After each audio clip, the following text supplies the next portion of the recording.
Cité ont évacué un camp de Roms installé à proximité. Ils ont ensuite brûlé les restes du campement. Les riverains se disaient excédés par la présence des Roms qu'ils accusent de commettre des cambriolages, des riverains soutenus par les autres habitants des environs. C'est un monstre. Il a la chance encore d'être vivant le jour où il passera aux assises, parce que mon ami passera aux assises. J'espère pouvoir me rendre, et même si je ne peux pas l'approcher, lui crier de loin que c'est un monstre. Il n'y a pas d'autre mot. Moi, je suis révolté par ça.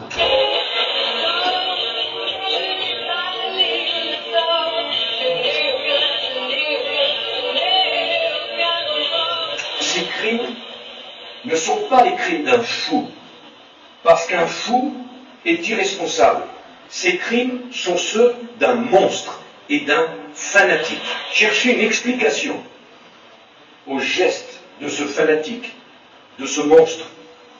Laissez entrevoir la moindre compréhension à son égard, ou pire, lui chercher la plus petite excuse, serait une faute morale impardonnable.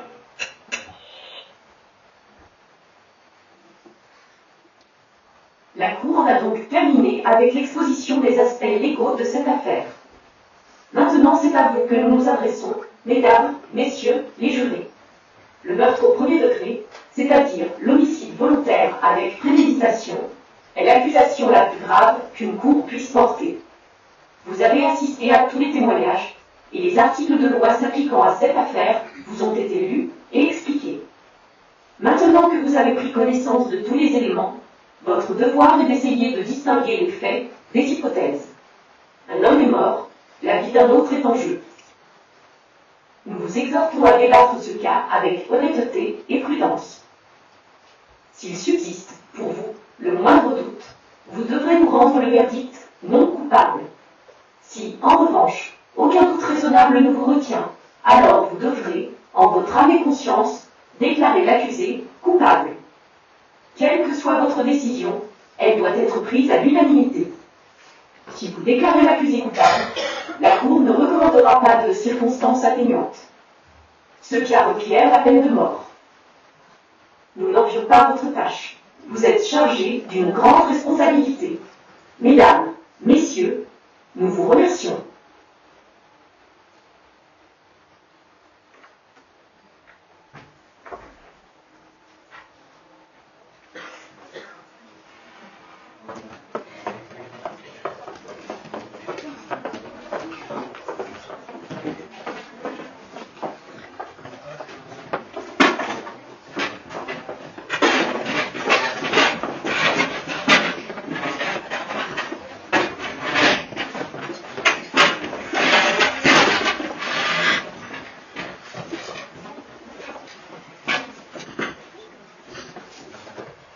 Chewing-gum, ça vous dit?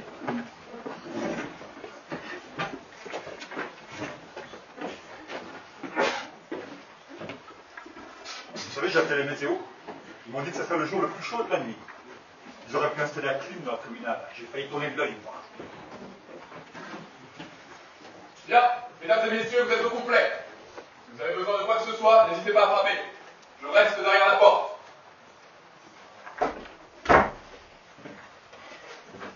Je ne savais pas qu'on allait nous enfermer. Mais bien sûr qu'on nous enferme, qu'est-ce que tu crois? Je ne sais pas, je ne vous attendais pas. Qu'est-ce que c'est que ça? Je me disais que ça pouvait servir de tout un botte. Formidable. Ça, c'est une idée, il y a qu'à lire ce matin. Alors, ça vous a plu? Je ne sais pas, c'était assez intéressant, non? Oh, vous trouvez? Moi, je tombais de sommeil. C'est que pour moi, c'était la première fois. Vous comprenez? Moi, ça fait plein de fois. Mais j'arrive pas à le faire à leur baratin, là. Oui, ces avocats, ils n'arrêtent pas de jacasser. Vous avez vu comme ils parlent pour ne rien dire. Il faut bien faire le procès. Ah, mais ça m'a tapé. Tout le monde a droit à un procès équitable. Je ne dis pas le contraire. Non, mais je suis tout à fait pour. Mais je vais quand même vous dire un truc. C'est avant qu'ils passent en grabuge qu'il faut leur baffer la gueule à ces petits salopards. Ça vous économiserait du temps et de l'argent. Bon, si on y allait, là. C'est ça. Plus vite on y va, plus vite on terminera fini. On n'a pas que ça à faire. Peut-être qu'il vaudrait mieux attendre 5 minutes. Il y a encore quelqu'un aux toilettes. On a une belle vue d'ici, hein. Qu'est-ce que vous pensez de tout ça? Moi, ça m'a passionné. 20 ans noir, vous avez vu. Quelle chance qu'on ait eu un meurtre. J'avais peur qu'on dérive d'un casse ou d'un vol à la tire ou quelque chose comme ça. C'est parce que ça s'appelle d'un chien. C'est l'hôtel de ville, ça, non? C'est pas l'hôtel de ville. jours que j'ai jamais mis les pieds. Ça fait 3 jours qu'on est là pour ça. C'est comme pour le couteau. Tu peux avaler ça. On n'est pas décoloré tout de même. T'as chopé un rhume? Oh, c'est rien de le dire, hein. Il n'y a pas pire que ces rhumes d'été. Hein. Je sens plus mon nez, sans blague. Je sens plus. Votre klaxon, il marche bien en tout cas. Hein. Il n'y a plus qu'à perdre les films au phare. J'ai pas lu le journal ce matin. Quoi de neuf? Vous êtes un coup d'œil sur les nouvelles, la bourse, la page aussi. Vous avez des actions, des trucs comme ça? Non, je connais bien. Moi, j'ai ouvert une boîte de messagerie. SOS à l'odeur, ça s'appelle. C'est ma femme qui a trouvé le nom. J'ai 37 employés. Mais, président, D'accord, bah, messieurs, dames, asseyez-vous.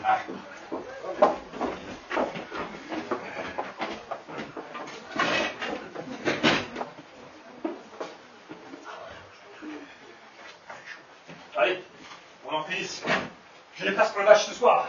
Les l'autre, ils ont un petit nouveau, comment il s'appelle? Mojelowski, un nom comme ça. Un vrai taureau, le monde. Il fonce dans ta tête baissée, faut le voir. Ça ne vous intéresse pas, je suppose. Bon, on se met où on veut, c'est ça?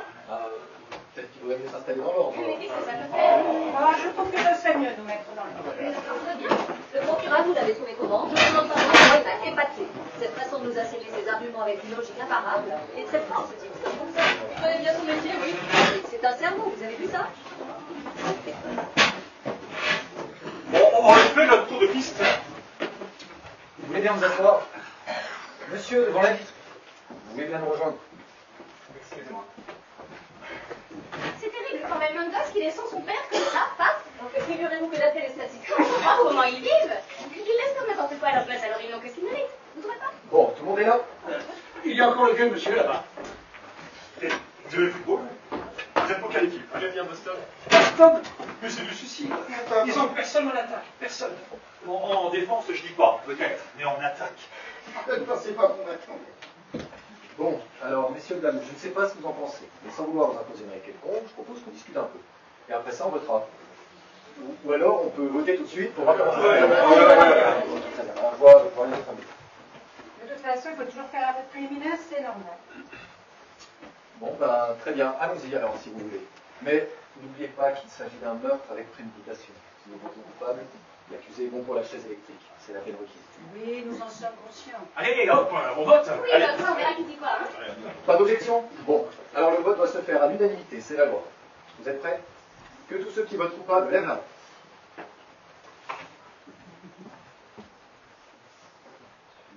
8, 9, 10, 11 voix pour coupable, donc non coupable. Une voix. Coupable à 11 contre 1. Voilà où nous en sommes. C'est pas vrai, faut qu'il y en ait un. Alors, qu'est-ce que vous faites? Faut qu'on parle innocent. Oh mon Dieu. Mais enfin, vous ne croyez quand même pas qu'il est innocent? Vous étiez avec nous au tribunal. On a tous entendu la même chose. Cet homme est un tueur, c'est crève les yeux. Cet homme, c'est un mauvais saison. Et alors? Il a poignardé son père, un couteau en pleine poitrine. Je savais que ça semble évident. Moi, j'étais fixé depuis le premier jour. Vous n'êtes pas le seul. Il est coupable, ça fait pas implique. De toute façon, toutes les preuves sont contre lui. Vous voulez que je vous les énumère? Non. Alors, qu'est-ce que vous voulez? Le geste compare. De quoi, bon Dieu? On est 11 à être d'accord. Personne n'a hésité, à part vous. Je voudrais vous demander quelque chose. Vous avez cru à son histoire? Je ne sais pas si je crois, je ne sais pas. Alors, pourquoi vous avez voté non coupable? Vous avez voté coupable de tous les coups. Pour moi, c'est pas facile de lever la main et d'envoyer un gosse à la chaise électrique comme ça sans en parler avant. Vous croyez que c'est facile pour moi? J'ai pas dit ça. Vous trouvez que j'ai voté trop vite? C'est ça. Moi, je pense que ce gosse est coupable. Un point, c'est tout. Parlez, parlez, mais vous ne pouvez pas les penser 100 ans, vous ne ferez pas changer d'avis. Je ne sais pas nous faire changer d'avis, mais la vie d'un homme est en jeu. On ne peut pas expédier ça en 5 minutes. Si on se trompait. Si on se trompait. Et si le plafond lui tombait sur la tête? Et si ma tante en avait? On peut le voir ici, hein? Oui. On est tous persuadés qu'il est coupable. On peut en finir en 5 minutes. Et alors? Il faut bien prendre 1 heure pour discuter. Il ne commence qu'à 8 heures votre match. D'accord, tête de mule. Discutons. Bon. Est-ce que quelqu'un a quelque chose à dire? Pas moi, non. Moi, je veux bien prendre 1 heure pour parler. Chouette. Moi, j'en connais une bonne. Alors, c'est un juif qui arrive chez celui dans C'est la pas grave, boîte. pour raconter des choses. D'accord. D'accord, alors, dites-nous pourquoi on est là. Peut-être pour rien, je ne sais pas. Ce que je sais, c'est que ce gosse n'a jamais eu de chance dans la vie, depuis le début. Il est né dans un taudis. Il avait 9 ans quand sa mère est morte. Il reste 1 an et demi à l'orphelinat pendant que son père est en prison pour escroquerie. C'est pas ce qu'on appelle un bon départ dans la vie. Il a 16 ans. 16 ans de galère. Il doit bien avoir en réflexion, c'est tout. Mais on lui doit que dalle, mon vieux. Il a eu droit à un procès équitable, comme tout le monde, non? Et il a bien de la chance, parce que vous savez combien ça doit coûter, tout ça? Bon, on est tous adultes ici, non? On est tous au courant de ce qui s'est passé. Alors ne venez pas me raconter qu'il faut faire confiance à ce morveux. On sait bien d'où ils sortent, là. Moi, je les connais, ces gens-là. J'ai vécu avec eux toute ma vie. Et toujours à me raconter les trucs. C'est des menteurs, ces gens-là. Je trouve que vous dites des bêtises. Dis donc, monsieur, vous ne vous sentez pas bien? Vous êtes tellement sûr de détenir la vérité à vous toute seule. Mais qu'est-ce que vous allez chercher midi à 14h? Je pense qu'il faudrait expliquer que je crois quelque chose à cette dame. Oh, on n'est pas dimanche, on n'a pas besoin de sermon. J'ai jamais dit que je détenais la vérité. Pourquoi se chamailler comme ça? On devrait pouvoir se conduire en personne civilisée. Si nous devons discuter de cette affaire, ils nous ont fait... Très juste. On a ce boulot à faire, alors faisons-le. La personne qui est d'accord avec les autres, on va peut-être nous expliquer pourquoi. Nous dire ce qu'il en pense, quoi. Nous pourrons peut-être lui prouver qu'il a tort. Qu'est-ce que c'est ça, hein? Je travaille dans la pub. En ce moment, je plonge sur une corbeille pour des petits déjeuners instantanés. La marque, c'est Boum. Ça donne Boum tous les matins pour des journées sans frein. Ça sonne bien. S'il vous plaît. Excusez-moi, c'est une manip un peu gribouille, ça m'aide à réfléchir. On essaie d'avancer, là. Ça risque de s'éterniser, ça. Bah, écoutez, c'est une idée comme ça, je pense tout haut, là, mais ça de convaincre monsieur qu'il se trompe. On pourrait donc prendre 1 ou 2 minutes chacun pour essayer. Je ne sais pas ce que vous en pensez. C'est une bonne idée. Faisons un tour de table. C'est ça, faisons ça. Ah d'accord, allez-y, commencez. Qui, moi? Ah bah non, faisons ça dans l'ordre. Bon, vous avez raison, dans l'ordre, et 2 minutes chacun. Alors à vous. C'est dur de trouver le mot. Hein. Je pense... Eh ben je pense qu'il est coupable, c'est tout. C'est clair depuis le début, c'est vrai. Personne n'a prouvé le contraire. Personne n'a prouvé le contraire. C'est l'accusation d'apporter des preuves à charge. L'accusé n'est même pas obligé de témoigner. C'est ce que dit la Constitution. Vous comprenez? Ah ouais, je sais ce que c'est que la Constitution. Mais enfin, ce type est coupable, c'est vrai. Quelqu'un l'a vu. Bon. En dehors de toute considération personnelle, voilà ce que je pense. Simplement par rapport aux faits. Premièrement, le soir du meurtre, à minuit 10, le vieux monsieur qui habite au 2e étage, juste en dessous du lieu du crime, a entendu comme un énorme boucan. Il a dit, comme une bagarre. Puis il a entendu le gosse gueuler, « Je vais te tuer !» Et 1 seconde après, un corps tombé, lourdement. Il a couru jusqu'à sa porte, et là il a vu le gosse dévaler les escaliers et quitter la maison. Il a appelé la police, ils ont trouvé le corps du père, un poignard dans la poitrine. Les médecins légistes a situé le meurtre vers minuit. Exactement. Et ça, ce sont des faits irréfutables. Moi, j'ai de bons sentiments, comme tout le monde. Je sais que ce gosse n'a que 16 ans. Mais il doit payer pour ce qu'il a fait. Tu l'as dit, mec. Pour moi, c'est évident que ce que raconte ce garçon ne tient pas debout. Il dit qu'il était au cinéma au moment du meurtre, mais à peine 1 heure plus tard, il ne sait même plus ce qu'il a vu, ni les films, ni les acteurs. Exactement. Vous entendez? Il a absolument raison. Personne ne l'a vu entrer au cinéma. Et la femme qui habite en face, si ça c'est pas un témoignage, alors qu'est-ce que c'est? Ah, c'est vrai, c'est elle qui a assisté au meurtre. Allez, dans l'ordre, s'il vous plaît, dans l'ordre. Attendez. Voilà une femme couchée dans son lit. Elle n'arrive pas à fermer l'œil, elle crève de douleur. Alors qu'est-ce qu'elle fait? Elle va prendre le bras à l'autre. Et là, qu'est-ce qu'elle voit? Elle voit le gosse tuer son père, et il est minuit, ça colle. Elle connaît le gosse depuis toujours, sa fenêtre donne exactement sur la pièce du meurtre. Elle jure qu'elle a tout vu. À travers les vitres d'une rame de métro qui passait à ce moment-là. C'est vrai, mais la rame était vide, et il n'y avait pas de lumière puisqu'elle partait en révision. Et au tribunal, on nous a démontré que vous pouvez très bien voir ce qui se passait de l'autre côté de la rue, à travers une rame sans lumière. Je peux vous poser une question? Allez-y. Vous dites que le gosse est un menteur, mais la femme, vous la croyez? Pourquoi on habite le même quartier? Vous faites partie de ces gens-là, comme vous dites. Non, vous croyez pas. Calmez-vous, calmez-vous. Non, mais pourquoi je prends ce type-là? Oh, vous devez vous asseoir, ça vaut pas le coup de vous mettre en bonne. Voilà, très bien. Essayons de garder notre calme, là. Alors, à qui le tour? C'est à lui. Vous avez 2 minutes. Je passe mon tour. C'est votre droit, alors... monsieur, allez-y. Je ne sais pas. J'ai cherché quel motif il avait. C'est capital ça, parce que sans motif, enfin, je trouve que le témoignage des voisins de palier est très important. Ils ont dit qu'ils ont entendu le père et le fils se disputer déjà vers 19h. Je peux me tromper. À 19h, à 20h. C'est ça, à 8 h du soir. Ils ont entendu une dispute, mais sans distinguer les détails. Puis ils ont entendu le père tenir son gosse de poids. Et finalement, ils ont vu le gosse furieux sortir de la maison. Qu'est-ce que ça prouve? Ça prouve pas grand-chose précisément, mais ça fait partie d'un tout. Et je n'ai pas dit que ça prouvait quoi que ce soit. Vous dites quand même que c'est le mobile du meurtre. Ce qu'a dit aussi le procureur, mais moi je ne crois pas. Tellement collier, ce gosse, il est blindé, une base de plus ou moins, c'est pas ce qui va faire devenir l'assassin. Et si c'était deux baffes de trop, il y a un moment où on ne peut plus encaisser. Vous avez autre chose à dire? Ah non, monsieur le président, non. Bah, monsieur, c'est à vous. Et moi eh ben, j'en sais trop rien, hein, en fait. Hein. On l'a tout dit pratiquement, hein. On peut continuer à discuter éternellement. Enfin quoi, ce gosse a le gueule d'emploi qu'il a. Déclaration casier judiciaire. Première condamnation à 10 ans. Pour un lancer de pierre sur son instinct. À 14 ans, il se retrouve en maison de correction pour avoir piqué une bagnole. Puis on l'arrête, on vole à la tire. Et pour agression à l'arme blanche. 2 fois sur un autre gamin. C'est un as du couteau, pareil. Un brave garçon, quoi. Récollé dessus depuis l'âge de 5 ans, le père y allait avec les poings. Un gosse pareil, j'aurais fait la même chose. Vous ne trouvez pas que toutes ces raclées font un sacré mobile pour tuer son père? Je ne sais pas. Il a pu être un gosse en colère, en tout cas, ça oui. Mais ils sont tous comme ça aujourd'hui. Ils sont pleins de haine. On ne peut rien en tirer. Moi, à cet âge-là, je disais monsieur à mon père, parfaitement. Monsieur. Mais personne ne dit monsieur à son père aujourd'hui. Peut-être que les pères n'y tiennent plus. Vous avez des enfants, vous? Oui, 2 enfants. Moi, j'en ai un. 20 ans. On a tout fait pour ce gosse. Et pour quel résultat? Quand il avait 9 ans, dans une bagarre de gosse, je l'ai vu se dépiner. J'ai eu tellement honte que j'ai failli en dégueuler. Alors, j'ai pris les choses en main. Je lui ai dit, quitte à te casser en deux, je ferai de toi un homme. J'ai réussi mon coup. Quand il a eu 16 ans, on en est venu au 20. Il m'a frappé, en pleine figure.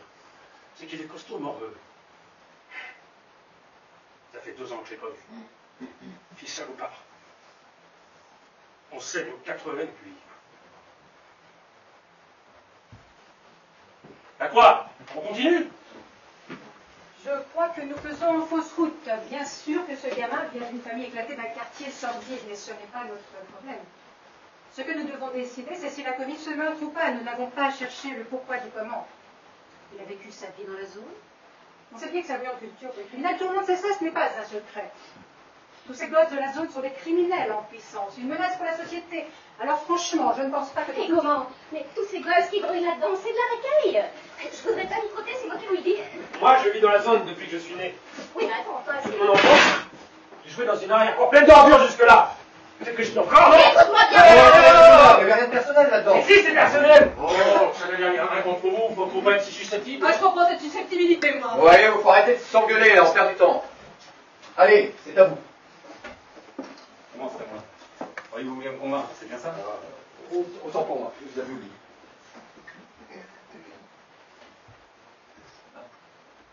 C'est bien. Vous voulez que je vous dise ce que je pense dès maintenant? Non, non. Je veux bien. Bon, mais arrêtez de faire jojo, là. Comment je joue? Ah, oui, oui, comme les mots. Je suis un mot parce que j'essaie de respecter la marche à suivre. Allez-y, prenez ma place. Occupez-vous de tout ça, moi je vais la fermer maintenant. Non, mais vous nous montez le bourrichon, là, du calme, hein. J'ai pas de conseil à recevoir de vous. Tenez, prenez ma place. Occupez-vous de tout ça. Montrez-moi votre savoir-faire, madame la présidente du jury. Je rêve. Oui, c'est de la rigolade. Franchement, tout ça n'est pas si grave. Pas grave, vous voulez essayer? Non, pas du tout, c'est très bien. Mais personne ne vous demande de laisser votre place. Pas question, vous êtes le meilleur. Tenez bon la barre, matelot. Bon, bah, il y en a qui va causer, oui ou non? Je vais me dire ce que je pense de tout ça. Pour ce que je vais faire. Bon, j'ai rien d'exceptionnel à dire. On ne sait pas plus que vous. Selon les témoignages, vous êtes à l'air coupable, vous êtes ce qu'il est. Pendant ces 3 jours assis parmi vous, moi aussi j'ai entendu les charges évidentes du café. Ces charges semblaient tellement évidentes pour tout le monde que ce procès a commencé à me mettre mal à l'aise. C'est vrai, rien n'est jamais aussi évident. Ils ont envie de poser plein de questions, ça n'aurait peut-être rien changé, je ne sais pas, mais j'étais de plus en plus convaincu que l'avocat de la défense ne faisait pas son boulot. Il a laissé passer trop de choses. Trop Dalle. Mais ils savent ce qu'ils font, ces gars-là, quand même. S'il y a une question qu'ils ne posent pas, c'est qu'ils savent d'avance la réponse et que ça risque de jouer contre leurs clients. Ça se peut. Un avocat stupide, ça existe aussi. Vous connaissez mon beau-frère. À la place du gosse, on va demander un autre avocat. Écoutez, si ma vie était en jeu, ce que j'attendrais de mon avocat, c'est qu'il se batte, qu'il mette en pièces ces témoignages contre moi, qu'il essaye au moins. Par exemple, ce soi-disant témoin oculaire et cette autre personne qui prétend avoir entendu la scène du meurtre et avoir eu filé le gosse tout de suite après. En dehors de quelques preuves indirectes, ces deux témoins sont les seuls atouts d'accusation. Et s'ils s'étaient trompés? Comment ça, s'ils s'étaient trompés? À quoi ça sert les témoins alors? Ils auraient pu se tromper. Ils ont témoigné sous serment. Bon. Ce sont des êtres humains, des erreurs humaines, et s'ils auraient pu se tromper? Mais non! Enfin, je crois pas. Vous êtes sûr de ça? Écoutez, on ne peut jamais être sûr de ça à 100%. Je suis bien d'accord avec vous. Mais enfin, soyons sérieux. Et qu'on a retrouvé dans le poignée du père, qu'est-ce que vous en faites? Mais attendez, on devrait, il y en a certains qui n'ont encore rien dit, alors. Et personne ne les empêche de parler, puis calmez-vous, vous. Bon, alors, le couteau, ce charmant Romain, avouez l'avoir acheté le soir même. Qu'est-ce que vous dites de ça? C'est l'envie? Vous nous apporte ce couteau, j'aimerais bien le voir encore une fois. On l'a déjà vu, ce couteau. Ça va servir Évidemment, s'il vous plaît. Écoutez, ça va servir ce couteau.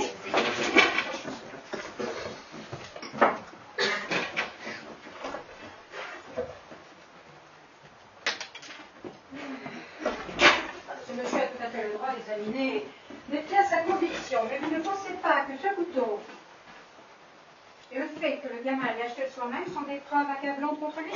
Bien, alors récapitulons. Premièrement, le gamin reconnu être parti de chez lui après avoir été giflé plusieurs fois par son père. Il n'a pas dit gifler, il a dit cogner. Il y a une différence entre une gifle et un coup de poing. Après avoir été frappé plusieurs fois par son père. Deuxièmement, il est allé directement dans un de ses bazars du quartier où il a acheté un, comment appelle-t-on ça? Un cran d'arrêt. Un couteau à cran d'arrêt, merci. Ce n'était pas un cran d'arrêt ordinaire. Ce couteau a un manche sculpté bien spécial.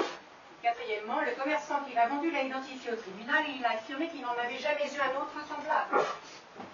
Cinquièmement, vers 20h45, le gamin rencontre trois de ses copains devant une gargote. Je ne me trompe pas jusque-là? Non, non, ça va. Et comment?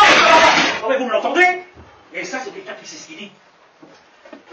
Le garçon a discuté avec ses copains pendant 1 heure environ. Il les a donc quittés vers 21h45 et il leur avait montré le couteau qu'il venait d'acheter. Septièmement, le garçon rentre chez lui vers 22h. C'est à partir de ce moment-là que ces déclarations s'opposent à l'accusation. Lui affirme qu'il est resté chez lui jusqu'à 23h30 et qu'il est ressorti pour aller au cinéma. Après, il dit qu'il est rentré à 3h15 du matin à la maison où il a trouvé son père assassiné. Et on l'a arrêté. Alors où était passé son couteau? Le garçon nous a servi un conte pour enfants selon lequel la poche de son pantalon était trouée, qu'il avait dû perdre son couteau entre 23h30 et 3h. Voyons, messieurs, dames, c'est une histoire à dormir debout. C'est clair qu'il n'est jamais allé au cinéma ce soir-là. Personne ne l'a vu sortir de chez lui à 23h30. Personne ne l'a vu entrer au cinéma ni en sortir. Il ne se souvenait ni des films, ni des acteurs. Maintenant, voilà ce qui s'est réellement passé. Le garçon restait chez lui ce soir-là. Une nouvelle bagarre a éclaté avec son père. Il l'a poignardé à mort à minuit 10 et il a filé à la maison. Il a même eu la présence d'esprit d'essuyer le manche de couteau avant de déguerpir. Alors maintenant, vous allez me dire que le gamin a vraiment perdu son couteau, que quelqu'un l'a ramassé dans la rue, qu'il est allé trucider son père comme ça pour plaisanter. Non. Ce que je dis, c'est que le gosse a très bien pu perdre son couteau et que quelqu'un a pu tuer son père avec un couteau semblable. Ça, c'est parfaitement envisageable. Regardez bien ce couteau. Je n'en ai jamais vu de semblable, le commerçant qui l'a vendu non plus. Comment pouvez-vous me demander de croire l'incroyable? Je ne vous demande rien. Je dis que c'est possible. Et moi, je dis que c'est pas possible. Mais ça, alors, c'est le couteau. C'est là. Silence! Restons calmes.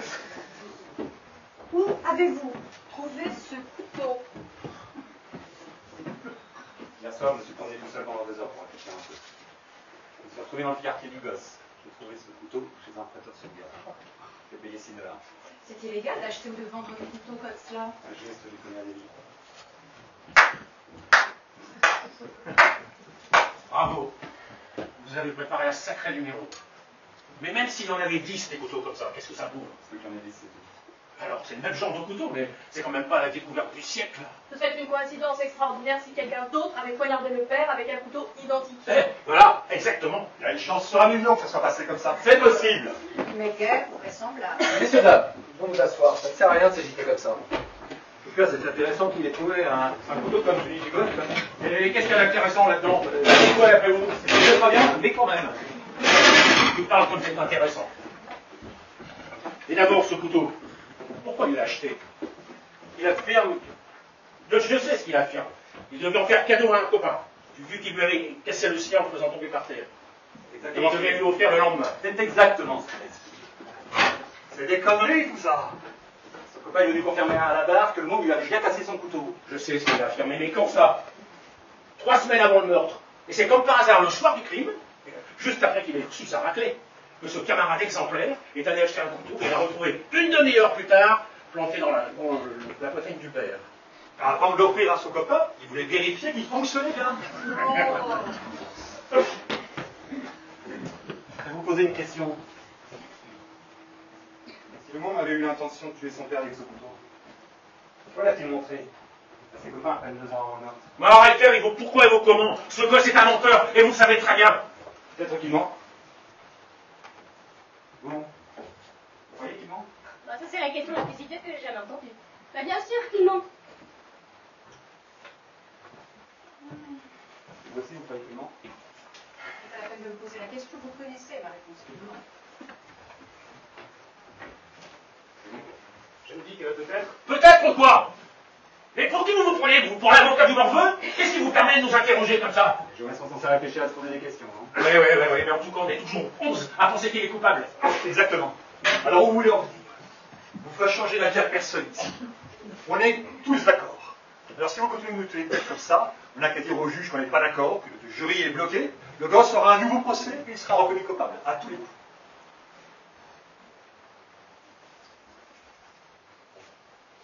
Alors, qu'est-ce qu'on fait? On va pas y passer la nuit tout de même. Une nuit, c'était rien comparé à la vie d'un gosse. Oh putain! Il y a quelqu'un qui a un jeu de cartes? Oh, je trouve que c'est pas un moment de plaisanter. Mais de toute façon, à quoi ça sert de remettre ce couteau sur le tapis? Quelqu'un a vu le gosse poignarder son père, est-ce que ça ne suffit pas?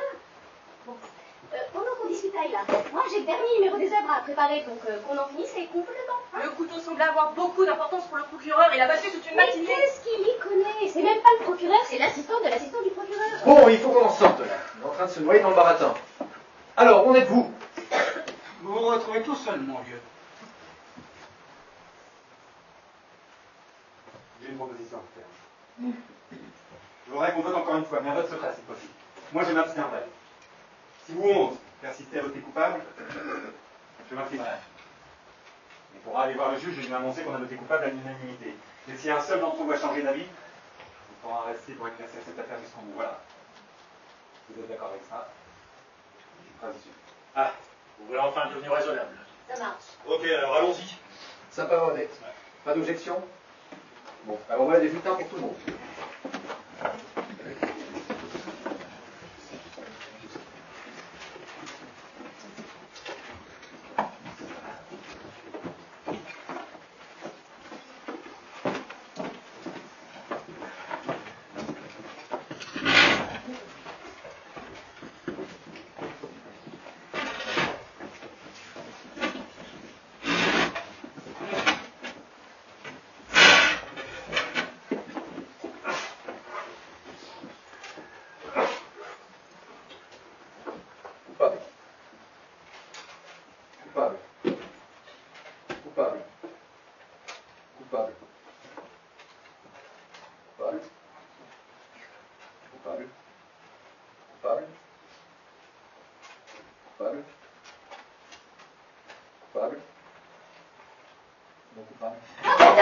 Mais qu'est-ce qui se passe là? Ben, il y en a un autre qui a pété les plombs. Mais c'est qui? C'est qui? Je veux pas savoir. C'est qui? Nous avons voté un bulletin secret, nous étions d'accord. Quel bulletin secret? Il n'y a pas de secret qui tienne. Il n'y a pas de secret dans un jury. Et d'abord, moi, je sais qui c'est. Alors vous, je vous retiens. D'abord, vous votez coupable, comme tout le monde. Et puis il y a l'autre Turto, là, qui vient vous servir son pêche-à, vous tirer les larmes et vous changer d'avis. Ah, ça me rend malade. Et vous devriez faire une collecte pour lui tant que vous y êtes. Oui, donc. Mais pas me parler sur ce ton. Laissez-moi, mais quelle Calmez-vous. Bon, asseyez-vous, allez, c'est fini. Ce n'est pas grave, il est un peu énervé. Mais comment je suis énervé? On est là pour mettre un assassin à une doigt sur la chaise électrique. Et il y a l'autre qui vient nous raconter des histoires de Alice au pays des merveilles, et on est obligé de l'écouter. Non, doucement, et doucement. Et doucement, doucement. Une fois que nous aurons un bouquin, que clairement laisse un assassin se balader dans le douille, il n'y a qu'à lui rendre son couteau d'un collier.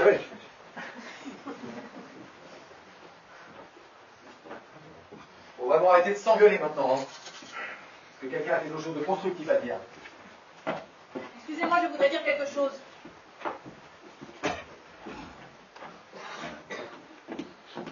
J'ai toujours cru que dans ce pays, chacun avait le droit d'exprimer ses opinions. Et ne noyez pas le poisson, vous. Hein. Pourquoi vous avez changé d'avis? Il n'a pas changé d'avis. C'est moi. Vous voulez que je vous explique pourquoi? Non, j'en ai rien à foutre. Je vais quand même m'expliquer si ça ne vous dérange pas. On est vraiment obligé d'écouter ça. Pas du temps, vous. Ça, personne ne me parlait. Merci. Cet homme nous a tenu tête à tous. Il ne dit pas que le gosse n'est pas coupable, mais qu'il n'en est pas sûr. Il a pris le risque de trouver un soutien parmi nous, et moi j'ai décidé de le soutenir. Peut-être bien que le gosse est coupable, je crois même que j'ai raison, mais vous n'avez pas le droit de préparer. On ne peut pas vous entendre. Ni maintenant, ni jamais. Bon, c'est fini votre speech, je peux continuer? Je pense qu'il vaut mieux faire une pause. Il manque quelqu'un. On va l'attendre. Écoutez, dans un bon foutoir. Je ne m'attendais vraiment pas au revers du milieu. Justement, je pouvais trouver une idée pour débloquer la situation. Je travaille dans la pub. Je vous ai dit que je travaille dans une agence de pub. On trouve de drôles de gens dans la pub. Enfin, drôles de gens. Disons qu'ils ont des façons bien à eux de s'exprimer. Vous voyez ce que je veux dire? Et ça doit être pareil chez vous. Qu'est-ce que vous faites? Chauffeur de taxi. Ah, alors, ce que je voulais dire, c'est que dans mon agence, quand une réunion est bloquée comme maintenant, il y a toujours quelqu'un qui propose pour trouver lancer l'idée. Et ce qui me tue, c'est qu'on sera toujours obligé de lancer l'idée par le lac bizarre. C'est dingue, hein? Par exemple, on va accrocher mon idée en haut d'un mât pour qu'elle vote bien. Ou alors, envoyons l'idée au casino, on verra si on peut voter la banque. C'est complètement con. Mais c'est vraiment con. Vous savez, j'étais un peu énervé tout à l'heure, mais c'était pas méchant, mais rien.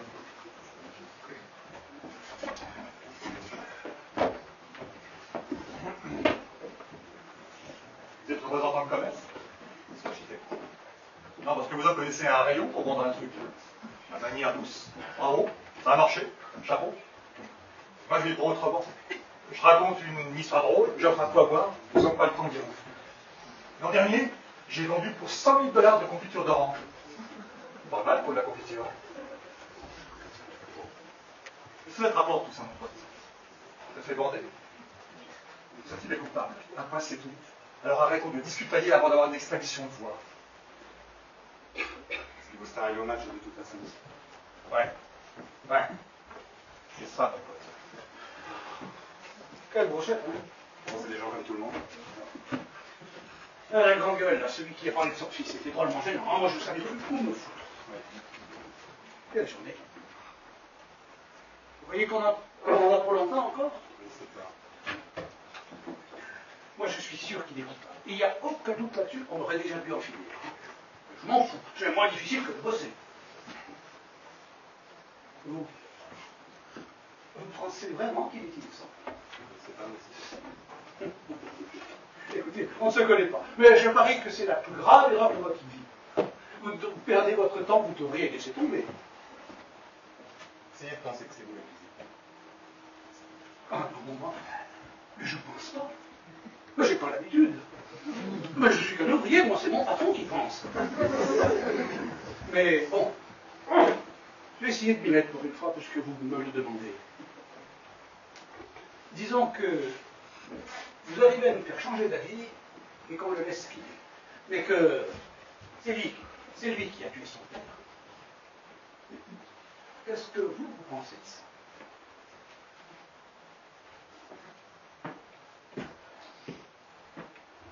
Bon, on va reprendre. Oui, on en va jusqu'au dîner. Alors. Bon, bah, il peut commencer. J'aimerais faire monsieur. Ah, pardon, excusez-moi, je vous ai interrompu. Ce que je voulais dire, c'est peut-être un détail. Mais le gosse avait ses raisons. Les raclés, tout ça. Alors, si ce n'est pas lui qui l'a fait, qui d'autre? Et pourquoi? Et personne ne tue, personne sans raison valable. J'en peux cingler, non? Autant que je sache, nous sommes censés nous prononcer sur la culpabilité du gosse sans qu'aucun doute raisonnable ne subsiste dans notre esprit. C'est pas d'homme chercher qui d'autre a pu avoir mobile pour tuer son père, ça, c'est le boulot de la police. Oui, d'accord, mais nous ne pouvons pas ne pas tenir compte du seul mobile que nous connaissons. Et nous ne pouvons pas non plus ne pas tenir compte d'un autre mobile éventuel, d'un autre tueur. Ça va ensemble, c'est logique. Ce monsieur a posé une bonne question. Cet homme a été assassiné. Si ce n'est pas le fils qui l'a tué, alors qui? C'est Michelewski qui a fait le coup. Laissez-le vous habiller en dehors de ça. Franchement, je ne vois pas ce qu'il y a de drôle dans tout cela. Si vous n'avez rien d'autre à dire que des bêtises pareilles. Bon, ça se souvient, je rigoler un peu. Pardon, continue. Vous avez une idée, vous qui font super. Je ne sais pas. C'est sûr que le père n'était pas un citoyen modèle. L'avocat de la défense nous a brossé son portrait. Il a fait de la prison. C'était un envers un pénitent et un père d'un tueur. Il fréquentait assidûment les bouches du coin. Et dès qu'il avait un verre dans le nez, il se bagarrait. De temps en temps à cause d'une femme, mais personne ne savait qui exactement. C'était un dur. Un homme cruel et primitif. Il n'a jamais gardé un travail plus de 6 mois. Alors il y a plusieurs possibilités. Il a pu être tué par un ancien co-détenu, par un parieur verné, un type qui l'aurait tabassé, une femme qui l'aurait ramassé Dieu sait où, par n'importe quel énergumène des arts qu'il pratiquait. Bon sang, bon sang. J'ai jamais entendu autant de bêtises en si peu de temps. Mais on le sait que le père était un voyou. Et alors, qu'est-ce que ça change? On m'a demandé qui d'autre aurait pu le tuer, j'ai répondu c'est tout. Exactement, madame a posé une question précise. Ça y est, ils se prennent tous comme des avocats maintenant. Alors moi j'ai une autre question. Le vieux a entendu le gosse gueuler, je vais te tuer. Et puis il a vu le gosse dépaler les escaliers. Qu'est-ce que vous dites de ça? Justement, je me suis demandé comment le vieux avait pu entendre si distinctement la voix à travers le plafond. C'est pas à travers le plafond qu'il a entendu, c'est par les fenêtres. Vu que toutes les fenêtres étaient ouvertes ce soir-là, il était très chaud. C'est pas facile de reconnaître une voix, surtout une voix écrite. Tribunal, le vieux a reconnu la voix du gosse avec plusieurs autres voix, avec un bandeau sur les yeux. Ah, ça, c'était une belle mise en scène conçue par un jeune procureur ambitieux. Le vieux connaît la voix du gamin par cœur puisqu'il habite le même immeuble depuis des années. Mais reconnaître sa voix à l'étage en dessous, c'est autre chose. Est-ce que ce ne serait pas possible qu'il se soit trompé, que croyant que le gosse était bien là-haut, il en ait déduit automatiquement que la voix était bien la sienne? Ça me semble un peu tiré par les cheveux. Mais pas qu'un peu. Écoutez, le vieux a vu le gosse tuer son père. Il a entendu le corps tomber. Et 15 secondes après, il a vu, de ses yeux vus, le gosse dévaler les escaliers. Il l'a vu. Absolument. Et n'oubliez pas la voisine d'en face aussi. Elle a bien vu, bel et bien vu le gosse poignarder son père sa fenêtre. Mais pas assez clair pour vous. Non. Non. C'est quand même pas clair. Quand on lui parle, c'est comme si on pissait dans un violon. La femme a vu le meurtre à travers la rame qui passait. Elle a même dit que le travesti vaguement et qu'elle a vu ce qui s'est passé à travers les deux derniers. C'est très précis, je ne comprends pas vos bêtises sans doute. Ah, ça vous la coupe, ça? Il y a quelque chose qui ne colle pas. Bien, c'est ça. Je ne sais pas quoi. Réfléchissez. Vous faut-il un crayon? Vous avez une idée du temps de passage d'une rame de métro? On n'est pas à la récré, là. Non mais dites-donc, vous! Pour qui se prend celui-là? Non mais je lui en fous pas! Non, je ne veux pas de vulgarité. Vous l'avez dit, ce mec, quel culot! Allez, doucement. On n'est pas à la récré, non mais il se croit où, lui? Allez, on va tous se rasseoir.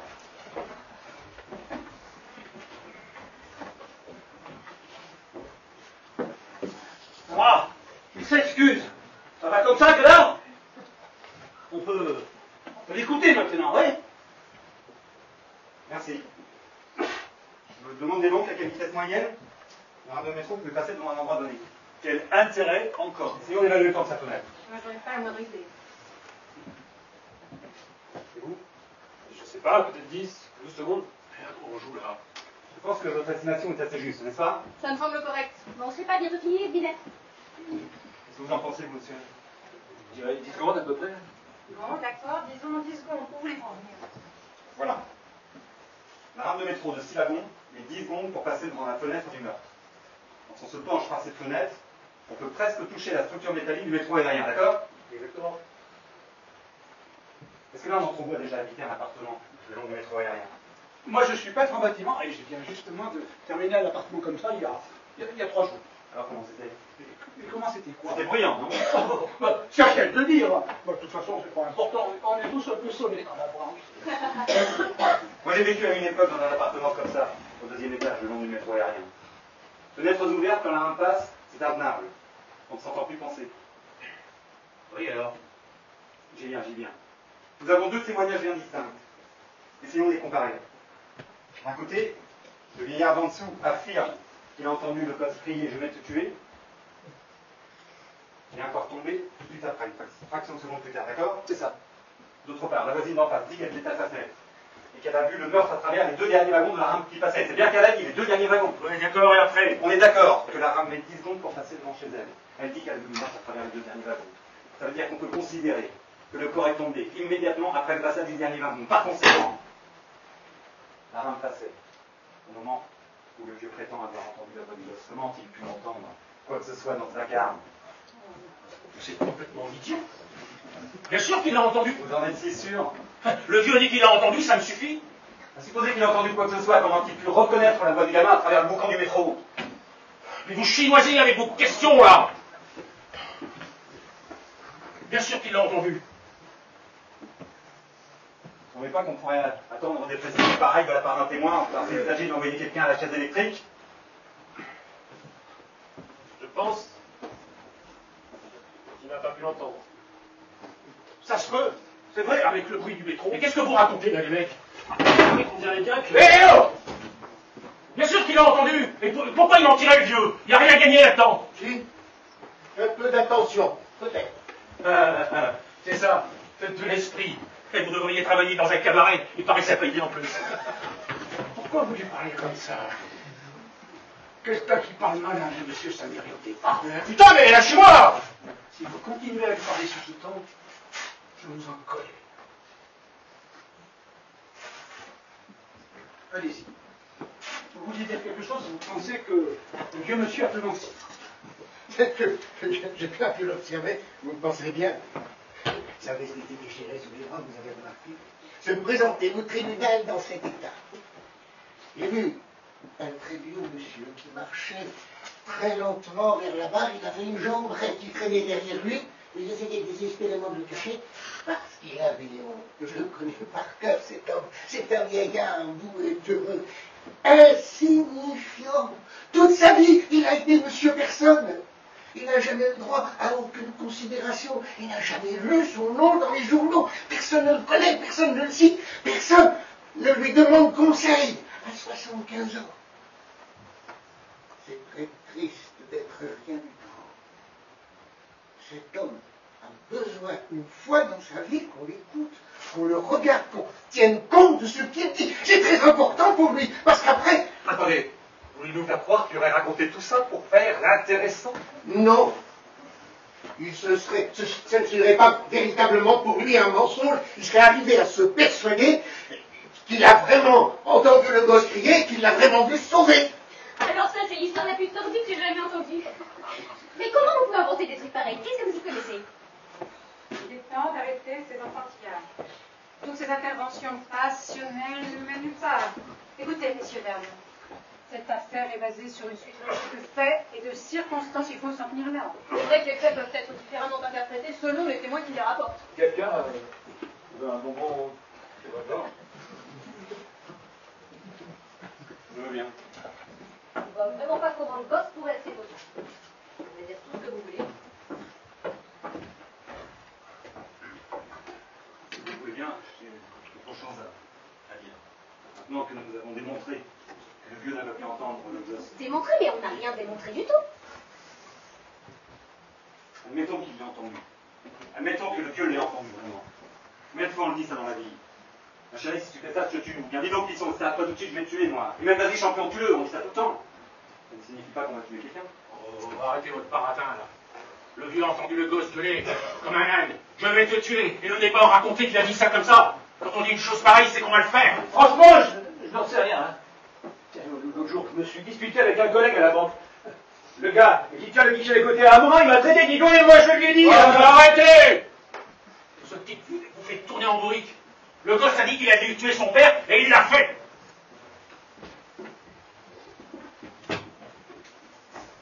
J'ai une autre question. Vous croyez vraiment que le gosse aura annoncé à la cantonade qu'il allait tuer son père s'il avait eu l'intention de le faire? Je pense qu'il est trop intelligent pour ça. Intelligent?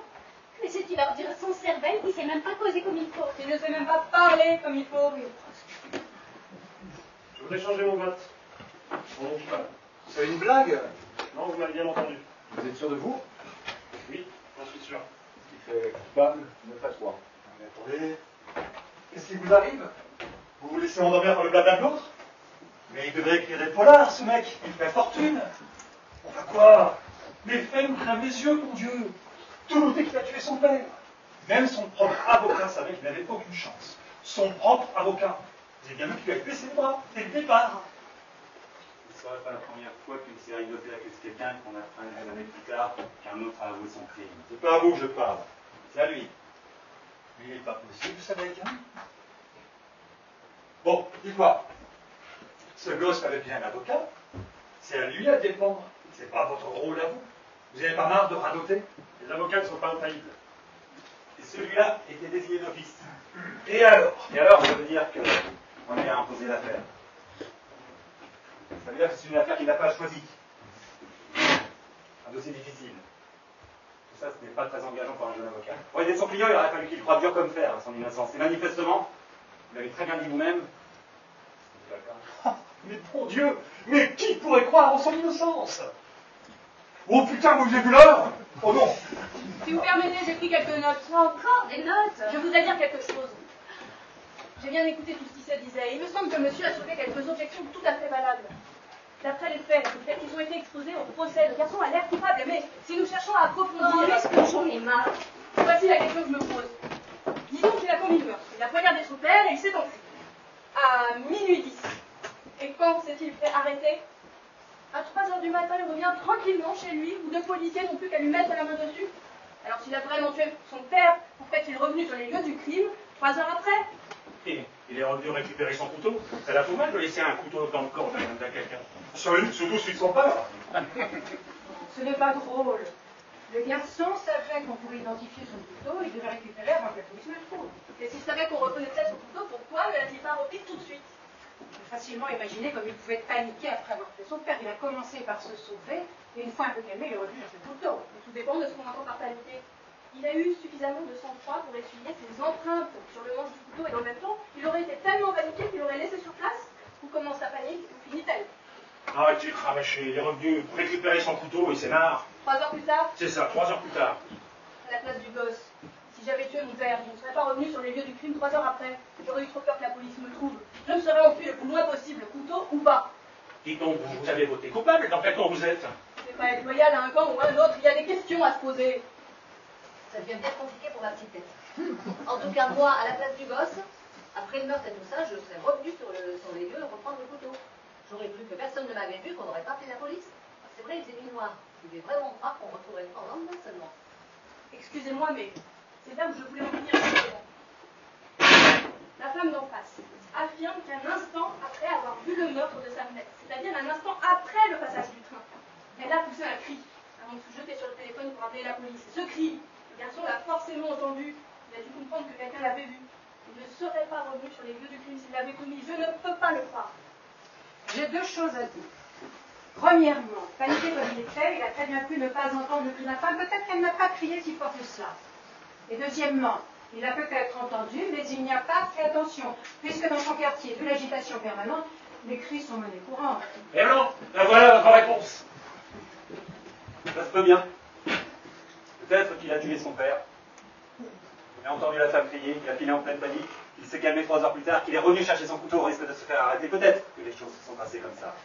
Et peut-être qu'elles ne se sont pas passées comme ça du tout. Je trouve qu'il y a dans cette affaire assez de zones d'ombre pour se demander si le gosse était bien sur les lieux du crime au moment où il a été commis. Mais quelle zone d'ombre? Le vieux type l'a vu, décampé. Et de quoi il cause, lui? Est-ce que le vieux type a vu le gosse décampé? Oui ou non? C'est ce qu'il dit. C'est ce qu'il dit. Oh mon Dieu, mais vous entendez ça? Bon, et la femme d'en face alors? Est-ce qu'elle a vu le gosse poignarder son père? Oui ou non? Ah, c'est ce qu'elle dit. Oh mon Dieu, mais vous faites comme si les témoins disaient n'importe quoi. Vous croyez que ce qui vous arrange? Mais qu'est-ce que c'est que ces façons de faire? Ils sont venus témoigner. Pourquoi les témoins? Pour faire un tour en ville? Non. Moi je vous dis qu'on est en train de dénaturer les faits ici. Il n'y a pas de raison qu'on remette en doute la parole des témoins. Ça arrive que les témoins se trompent. Bah voyons, ça vous arrangerait drôlement. Si on pouvait arrêter de gueuler. C'est tout ce que vous trouvez à dire, vous? Moi je trouve qu'on gagne pas assez, au contraire. Non, pas c'est vrai. Tout d'un coup, c'est comme si tout le monde était en Je train pense de... qu'il faut en voter encore une fois. Mais je suis en train de poser Ça là. a été demandé. Pourquoi ça va servir encore ce vote? Je n'en sais rien, c'est ce monsieur qui l'a demandé. Bon. fait, c'est voté à main levée. Tout à l'heure, on en était à coupable par 9 voix à 3. Maintenant que tous ceux qui votent non coupables lèvent la main. Ben voilà, les mêmes que tout à l'heure. 9 voix pour coupable, 3 voix pour non coupable. Et voilà, ça nous avance à quoi? Écoutez, on va quand même pas passer le réveillon ici, nous-mêmes. Qu'est-ce qu'on a de plus maintenant? Excusez-moi, je vote non coupable. Ah non! Mais non, attendez! Non mais, qu'est-ce que vous faites, des hommes? Enfin, je sais pas, moi, tout ce qu'on a dit sur le couteau, etc. Mais expliquez-lui, vous. Coupable, 10 voix, non coupable, 4 voix. Pitié pour ce pauvre corps qui emploie de la haine. Bénissons nos frères, les voyous. Alors vous, je veux savoir pourquoi vous avez changé d'avis. Donnez-moi une seule bonne raison. Je n'ai pas de justifier devant vous, il se trouve que maintenant j'ai un doute. Mais vous avez un doute. Mais c'est les salades, tout ça. Regardez ce couteau. On l'a vu. Le gosse planquait ce couteau dans la poitrine de son père. Regardez bien. Voilà, j'ai un doute. Ça n'était pas ce couteau. Vous vous souvenez? Bravo.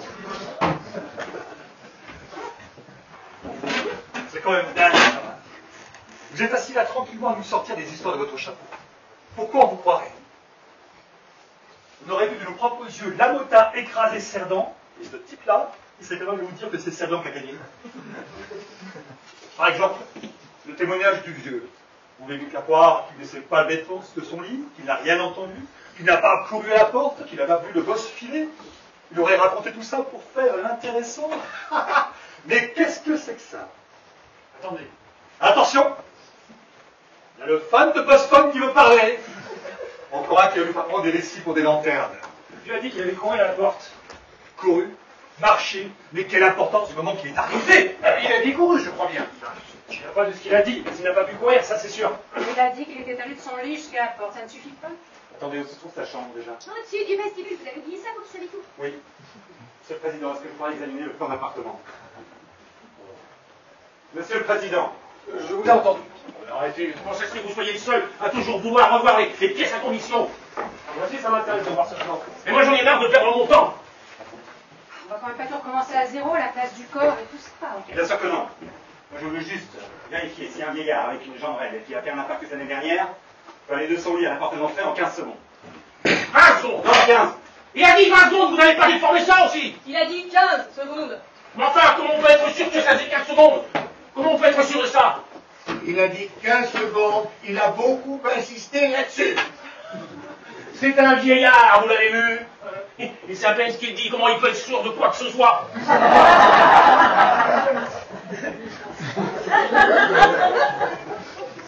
Déjà, Ratik, il a vu le gosse se sauver.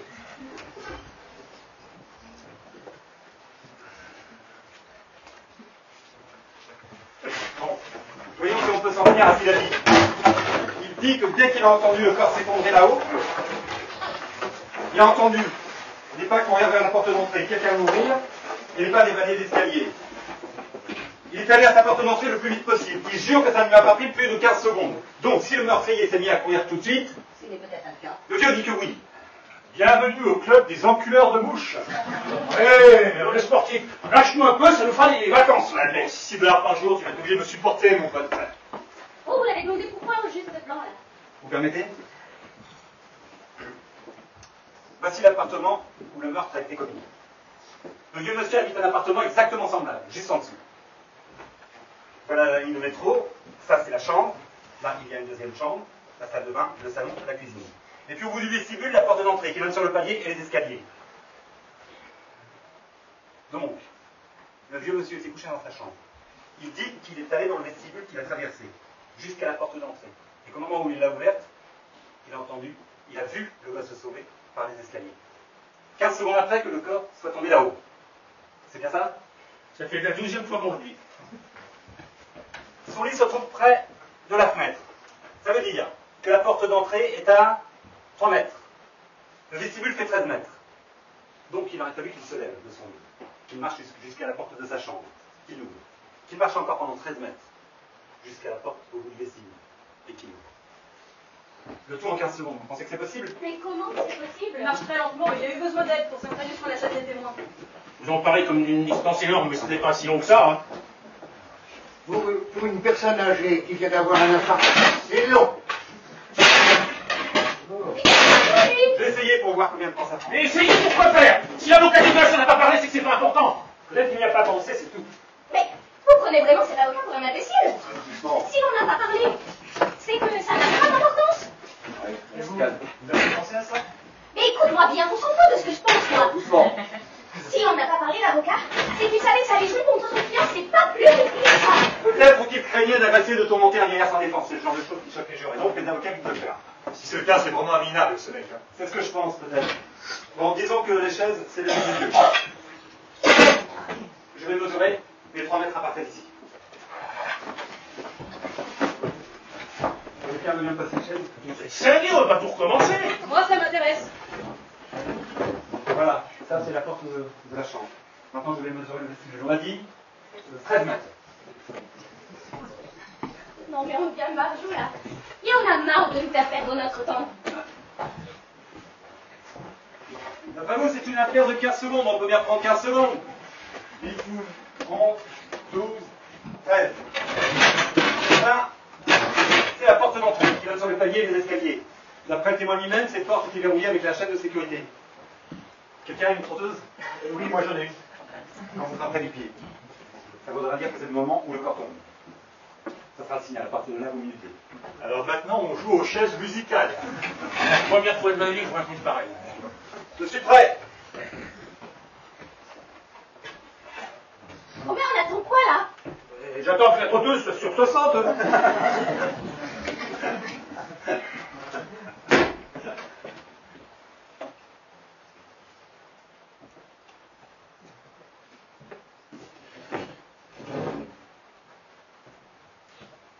Bon mais dépêchez-vous, il a marché 2 fois plus vite que ça. Au contraire, on a vu marcher le vieil homme au tribunal et monsieur va plus vite que lui. Vous voulez que j'aille un peu plus vite? Je veux bien.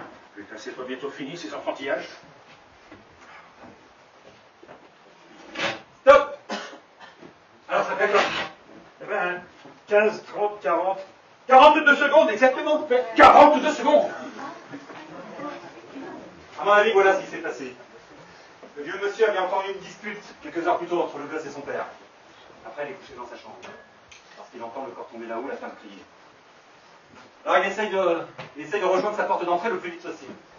Sur son chemin, il entend des pas d'évaluer l'escalier et automatiquement, il en déduit que c'est le gosse. Ça se peut, c'est possible. Automatiquement, il en déduit. Mais attendez là, attendez. Alors des coups de bluff, j'en ai vu entendu dans ma vie. Mais celui-là, c'est bon. D'abord, vous nous gonflez avec un pauvre gamin défavorisé dans des quartiers difficiles. Ensuite, vous nous sortez quelques créatures du 3e type. Et puis vous arrivez à faire quelque chochotte ici présente. Et moi, vous ne m'aurez pas. Et maintenant, j'en ai marre. Et vous, manque de taré, mais qu'est-ce qui vous arrive? On est là pour mettre un mec là, il doit être sur la chaise électrique au grillet, une bonne fois pour toutes. Vous n'allez pas les laisser filer quand même. Parlez comme si vous alliez les mettre sur la chaise. C'est tout comme. Peut-être que ça vous plairait d'appuyer sur le bouton. Comment que ça me plairait? C'est moi la clé. Depuis qu'on est rentré dans cette pièce, vous conduisez comme un justicier déclaré. Vous allez fermer votre gueule. Le fait vous importe peu ce que vous voulez, c'est la mort du gosse. Ta gueule, connard! Ça dit que voilà ce que vous êtes. Fils de pute! Putain, lâchez-moi, je vais le tuer! Je vais le tuer! Vous ne voulez pas dire que vous allez vraiment me tuer, n'est-ce pas?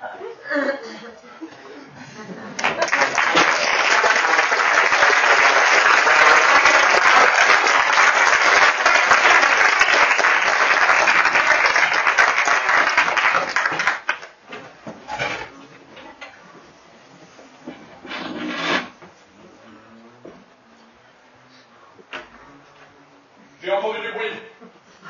Est-ce que tout va bien, messieurs, dames? Oui, oui, ça va. Juste un petit désaccord, c'est tout. Quoi, vous voulez ma photo? Bon, on s'y remet là. C'est tard, hein? Il y a quelque chose de prévu pour manger ou nous emmène au restaurant ou quoi? Je n'en sais rien. Moi, je demande s'il nous laisse rentrer chez nous. Si on n'aurait pas fini ce soir. J'ai mon fils qui a les oreillons. Ah, c'était foutu, le pauvre. Ma pote, il a l'air d'une citrouille. Pardon, mais c'est pas grave. On n'est pas là pour ça. Nous avons une responsabilité, c'est ce qui m'a toujours paru formidable en démocratie. Nous avons été appelés à décider si un homme est coupable ou innocent. Un homme dont nous n'avions jamais entendu parler. Nous n'avons rien à gagner, ni à perdre avec ce verdict, et c'est notre force. C'est pour ça que nous ne devons pas en faire une affaire personnelle. Bon, puisque personne n'a d'idée pour faire avancer les choses, moi je crois que j'en ai une pas mal. Enfin, je crois beaucoup réfléchir et toute chose. Voilà, je vais la lancer en l'air et voir si elle tombe du côté confiture, d'accord? Du côté confiture, elle est pas mal. Le principal, c'est ça finalement. Regardez ça, ce qui fait sombre. On va avoir ces orages. Chaleur. Vous transpirez jamais, vous? Non, jamais. Dites, vous ne croyez pas qu'on devrait revoter? Et allez, et après ça, apéro, amuse-gueule et musique dansante. Monsieur le Président, C'est une bonne idée. Ça paraît honnête. Je pense que le plus vite fait, c'est de voter à main levée, encore une fois. Je dis qu'il faut voter à voix haute, ouvert. Comme ça, on saura qui pense quoi. Ça me paraît bien. Bon, alors au dernier vote, on était à coupable par une voix à 4. Je vais vous appeler un à un par vos numéros de jury. Moi, je vote coupable. Numéro 2. Non coupable. Numéro 3. Coupable. Numéro 4. Coupable. Numéro 5. Non coupable. Numéro 6. Non coupable. Numéro 7. Coupable. Numéro 8. Non coupable. Numéro 9. Non coupable. Numéro 10. Coupable. Numéro 11. Non coupable. Numéro 12. Coupable. 6 à 6. Et allez, on est bon pour les prolongations. Ça, c'est sûr, mais je rêve. Et tout ça pour ce qui compte, hein. Peu importe ce qu'il est, ce qui compte, ce sont les faits, et seulement les faits. Ouais, lâchez-moi un peu avec vos faits. J'en ai ras-le-bol, on en fait ce qu'on peut des faits, si vous voyez ce que je veux dire. Justement, c'est ce que ce monsieur se tue à vous dire, et vous n'arrêtez pas de gueuler. Si j'ai tué quelques années de moi, Il va pleuvoir. oh, qu'il fait chaud. On voulait un peu d'eau? T'as trouvé ça sous-sol? Mais c'est que j'en allais dedans, hein.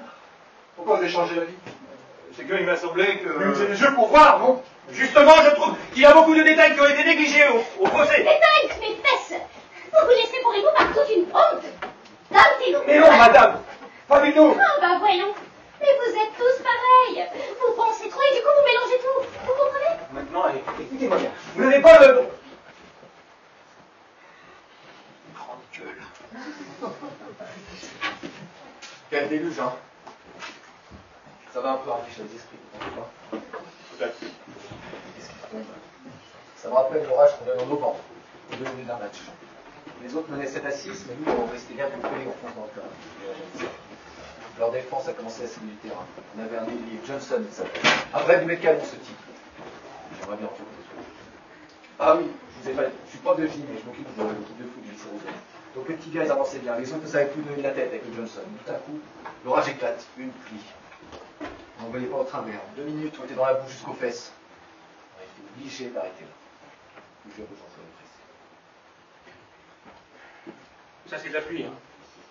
Alors, où on en est? Match nul. Sacrée surprise, vous ne trouvez pas? Vous savez, tout à l'heure, quand ce type m'a cherché, ça ne veut rien dire, vous comprenez? Moi, je démarre au quart de tour.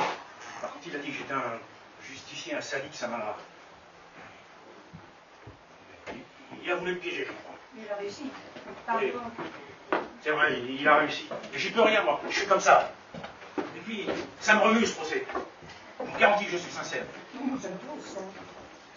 Quel merdier, hein. 6 à 6. Ça me fait vomir. Vous croyez qu'on va pouvoir renverser la vapeur? Ça m'étonnerait que ces connards changent d'avis.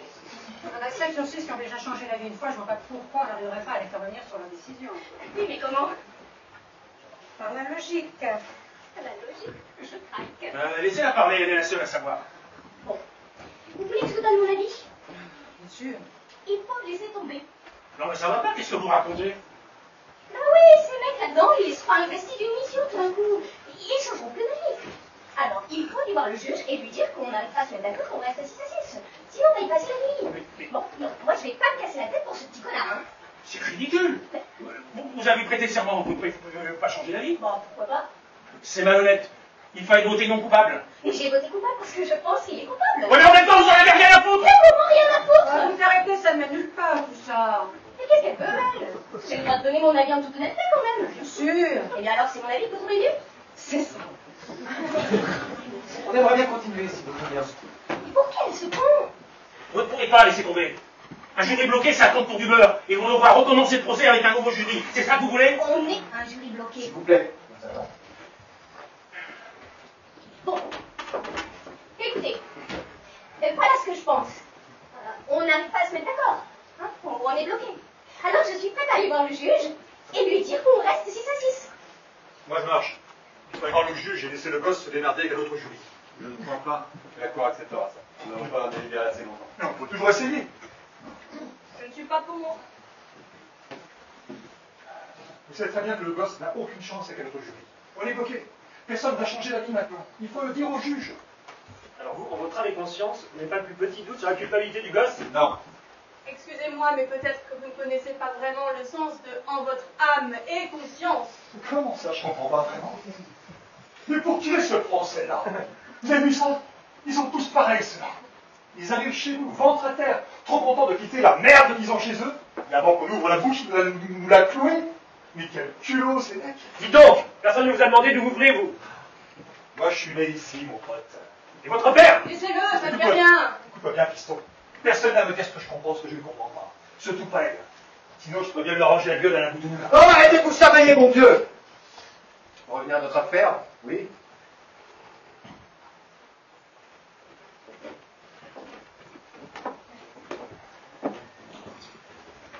Si vous voulez bien, je voudrais revenir à un élément sur lequel l'accusation a beaucoup insisté.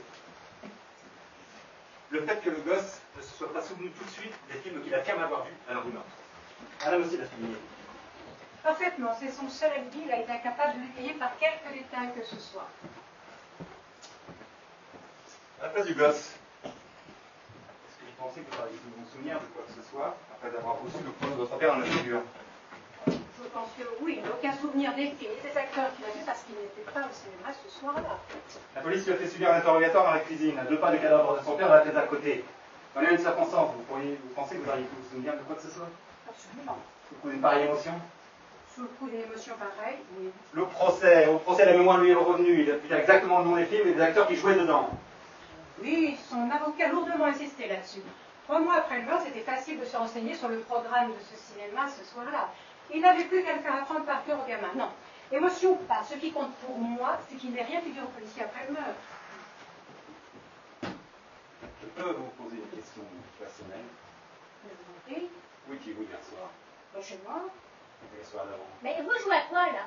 Tout va bien. En sortant du tribunal, je suis passée au théâtre où j'ai travaillé jusqu'à 20h30 et puis je suis rentrée chez moi couchée. Et lundi soir? Quand vous serez arrivé à Noël dernier, vous me réveillerez. C'était mardi soir, c'est le soir du tournoi. Je joue au bridge. Le lundi, voilà, je suis allée au cinéma avec un ami. C'est quel film? Un film policier, très bon meurtre dans la 10e rue. Et il y avait un deuxième film? Oui, attendez, l'extravagante madame quelque chose, l'extravagante madame Plumer ou madame Plumer ou quelque chose comme ça. C'est ça, l'extravagante madame Plumer. Excusez-moi, j'ai vu ce film. Il s'agit de l'étourdissante madame Plumer. L'étourdissante madame Plumer, oui, c'est cela. Et qui jouait dedans? Barbara Long. Ou quelque chose d'approchant, une très jolie brune, Barbara Laine, je crois. Et qui d'autre? Bon, les autres, je ne les connaissais pas. Ce n'était pas un grand film, le deuxième, il y a un acteur très connu. Mais vous n'étiez pas sous le coup d'une grande émotion? Non. Il me semble que l'expérience est concluante. Tu parles d'une expérience? Mais moi, je trouve ça important, moi. Ah, mais alors, parce que cette nana se souvient de qu'elle devait rejouer dans ce ballet, ça prouve que le gosse était vraiment au cinéma. Mais ça ne prouve pas qu'il n'y était pas. Il aurait très bien pu y être et ne pas se souvenir de ce qu'il a vu. C'est concevable. Madame a oublié quelques détails. C'est tout à fait normal. Et c'est d'autant plus normal que le gosse ait eu un trou de mémoire dans les circonstances où il se trouvait. Quand on vous accuse de parricide, ça vous rafraîchit pas quand même la mémoire. Cause toujours, tu m'intéresses. Bon, écoutez, pourrez-vous ça dans le crâne une bonne fois pour toutes, hein. Pour moi, le gosse est coupable, même si vous usez votre salive jusqu'à la dernière goutte. Allez-y, filez-lui une pâtille pour la gorge, ça lui ferait du bien. J'en ai plus, moi. Je pense à quelque chose qu'on a complètement laissé de côté. L'histoire du psychiatre, vous savez, il avait témoigné pendant très longtemps. Oh non, mais pas les psychiatres, c'est tous des voleurs. Moi, j'en ai trop autour de chez moi. Il faut les voir, ils sont complètement barges. J'aimerais faire quelque chose, vous permettez? Ah non, mais le témoignage d'un psychiatre, ça vaut rien. Laissez-le parler. Il aura fini, vous pourrez verser votre fiel sur les psychiatres pendant 5 minutes si vous voulez. Ce que je voulais dire, c'est que le psychiatre a certifié qu'au cours des tests, le gosse avait montré des tendances au meurtre caractérisées. Et donc il était parfaitement capable d'en commettre un. Il nous a décrit ces tests, vous savez, le truc de l'encre, et puis d'autres encore. Enfin, il a dit que le gosse était du genre tueur. Je ne me trompe pas. Non, c'est bien ça. Il a même parlé de tendance paranoïaque, je crois bien. Ouais, voilà, c'est ce qu'il a dit. Il s'agit bien d'un gosse qui a toujours eu des idées de meurtre dans la tête. Dans son subconscient. Oui, dans son subconscient à lui. Je vous demande pardon, mais puisqu'on en parle, je voudrais dire quelque chose. Mais qu'est-ce qu'elle a, elle? Vous n'avez pas fini d'être poli un peu comme ça? Je suis polie pour la même raison que vous ne l'êtes pas. J'ai été élevée comme ça. Comme la plupart des gens, beaucoup d'entre nous sont des assassins en puissance, mais très peu face à l'acte. Nous nous sommes inventés des barrières pour nous protéger de nous-mêmes. Ce n'est pas parce que des tests psychiatriques vont démontrer que quelqu'un a des instincts meurtriers qu'il va forcément tuer quelqu'un un jour. Ça ne peut pas être une preuve. Pourtant, la Cour a tenu compte du témoignage du psychiatre. Personne ne peut empêcher l'accusation de s'en servir. Le procureur voulait imposer une image bien précise du gosse et le témoignage du psychiatre tombait à pic. Si on nous faisait passer ces tests à nous tous ici, nous serions étonnés du résultat. Et pourtant, jusqu'à présent, personne n'a tué personne. Être capable de tuer ne veut pas dire forcément qu'on va tuer. Pas forcément, mais c'est possible. Le psychiatre a dit que le gosse était capable de tuer. Alors peut-être qu'il ne l'a pas fait, mais peut-être qu'il l'a fait. Vous êtes clair que le témoignage d'un psychiatre ne valait rien. Il est quelle heure? Il est 6h moins 5. Qu'est-ce qu'il tombe, hein? Vous pouvez dire adieu à votre match? Je voudrais bien revoir ce couteau. Bon, on va toujours bloquer 6 à 6. Est-ce que quelqu'un a une suggestion? Oui, moi. Si on allait manger. Bah, quand c'est bien, c'est de l'extraordinaire pour discuter. Ok, je veux bien. Vous savez, ça me turlupine. Bon, puisqu'on est bloqué, autant parler. Voilà. C'est l'histoire de l'appeler l'angle du couteau qui a frappé vers le bas. Oh, on va pas commencer Rose de bassine avec ça en long, large et en travers. Je sais bien, mais moi, ça me turlupine. Ce garçon fait 1m65. Et son père en faisait 1,80. C'est 15 cm de différence. Hein? Moi, hein, je trouve que ça ne doit pas être facile de poignarder quelqu'un de haut en bas quand on est plus petit que lui de 15 cm.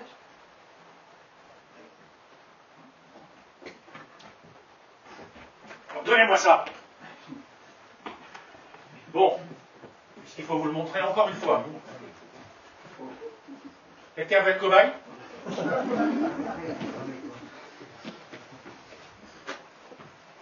Alors regardez bien, parce que je ne le répéterai pas deux fois. Donc le gosse faisait 15 cm de moins de son père, d'accord? Ok. Moi je trouve pas ça drôle, ça va pas vous? Il n'y a pas de casse? Tout va bien? Le voilà l'angle d'attaque. De haut en bas, et pile dans le cœur. C'est comme ça que je le ferais si je devais poignarder quelqu'un de plus grand que moi.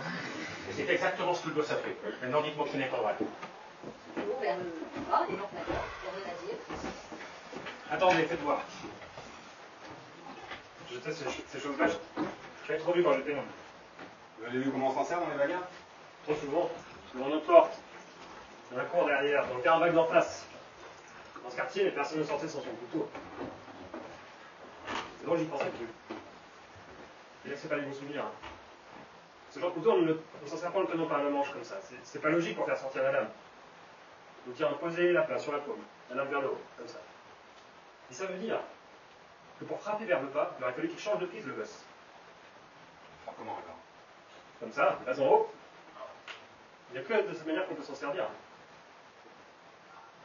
Qu'est-ce que vous en savez? Vous étiez avec eux dans la pièce? Non. Vous non plus. Et ni personne d'autre d'ailleurs. Vous voyez où ça nous mène, ma chère Arabia? Mais j'y crois pas, j'y crois pas. D'accord, il sait servir d'un couteau, mais ce n'est pas pour autant que la plaie est altérée innocente. Exactement.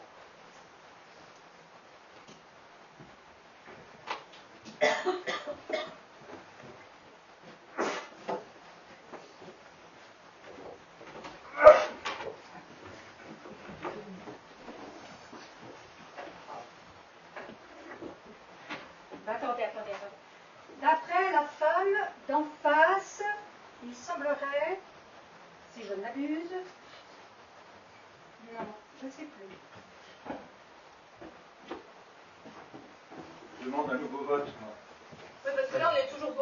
c'est 6 à 6. Hein. Très bien. On réclame un nouveau vote. Pas d'objection?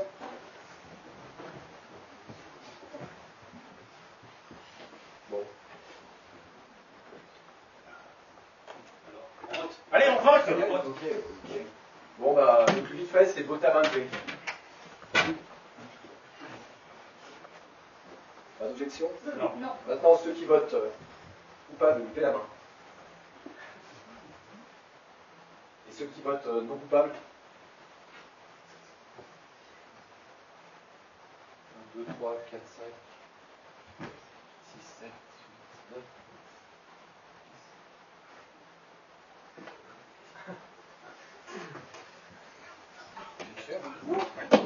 Ici, on a avancé. Bon, il y en a joué. Moi, j'en ai marre. J'en ai marre de tout ça. Ça ne nous mène nulle part, cette parole. Vous voyez bien, on tourne en rond, là. Alors, je vais vous la débloquer, moi, la situation. Allez. Je change d'avis. Je vote non coupable. Ah, quoi? C'est pas possible. Ouais, j'en ai marre. Mais j'en ai marre, c'est pas une réponse, ça. Écoutez, vous de vos fesses, vous, hein. C'est vrai que ce n'est pas une réponse, il a raison. Mais attendez. Mais quel genre d'homme êtes-vous?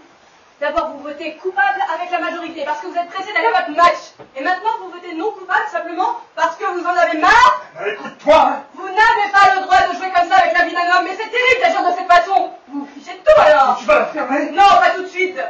Si vous voulez voter non coupable, faites-le parce que vous êtes convaincu que le garçon n'est pas coupable et pas parce que vous en avez marre. Dites-donc. Ou alors, si vous voulez voter coupable, eh bien faites-le. Peut-être que vous n'avez pas le courage de vos opinions. Coupable ou non coupable? Je vous l'ai dit. Non coupable. Pourquoi? Parce que... Va te faire foutre. Je suis pas obligé Oui, de... vous êtes obligé, dites-le. Pourquoi? Parce que je pense qu'il n'est pas coupable. Président, je demande un nouveau vote. Très bien. Je pense qu'il faut à nouveau voter le plus vite fait. C'est de lever la main tout de suite pour ceux qui votent non coupable.